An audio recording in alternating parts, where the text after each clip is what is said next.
everyone, we are at the Huntington Gardens. As we see over here, there's Josh. Say hi, Josh. Hey.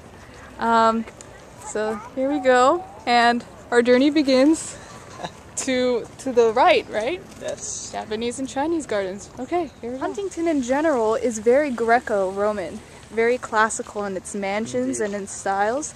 But once we get to the garden... And the symmetry. Yeah, and the symmetry. Once we get to the garden, we're gonna enter a kind of different world. So yeah, there you go. Okay, again, as we approach the Chinese garden, we are heading past an Ionic and classical style colonnade with the architrave and the continuous frieze. And that begs the question, yeah. The Chinese garden is going to maintain these Western tenets? Yeah. Diverge with Eastern culture and aesthetics. So yeah, here we go. We have a weird melange of influences, but we'll see that later as we get to the garden. Another thing that's interesting in these gardens, recently, before winter break, there was a huge wind storm that swept San Marino. So we might see some damage. We don't know if that might affect the ambiance, but they're on their way of repairing and cleaning everything up. So, oh look, we have a wall here. Any comments, Josh? Typical Chinese roof style. Yes. And very interesting with the wavy patterns that we remember from actually Chinese pottery. Yes, there you go. You have little decorations, tracery there. Kind of reminds you of like Gothic art. Yeah. Rose windows. Can you answer a few questions for me? Oh, absolutely. Okay.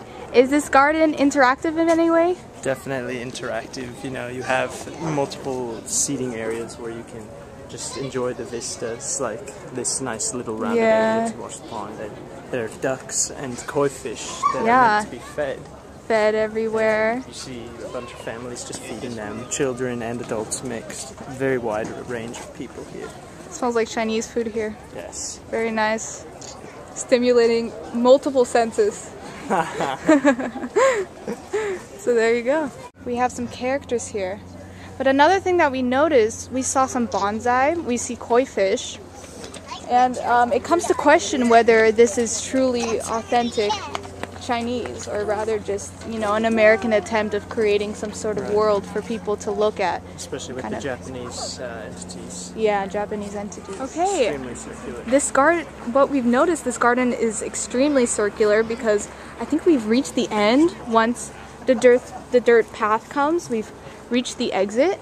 And we've also noticed the garden is called the Garden of Flowering Fragrances. We haven't been seeing a lot of flowers. Indeed. Maybe they're not in season, but we see a lot of, you know, grasses and stones, but again, not too many flowers. As we approach one of the pagodas, there's definitely beautiful wooden relief panels, and what we've noticed is that there are a lot of internal spaces, internal structures to sit on and watch the pond, but there's a path to walk around, external spaces. So there's a good integration of internal and external spaces in this garden, as we've noted.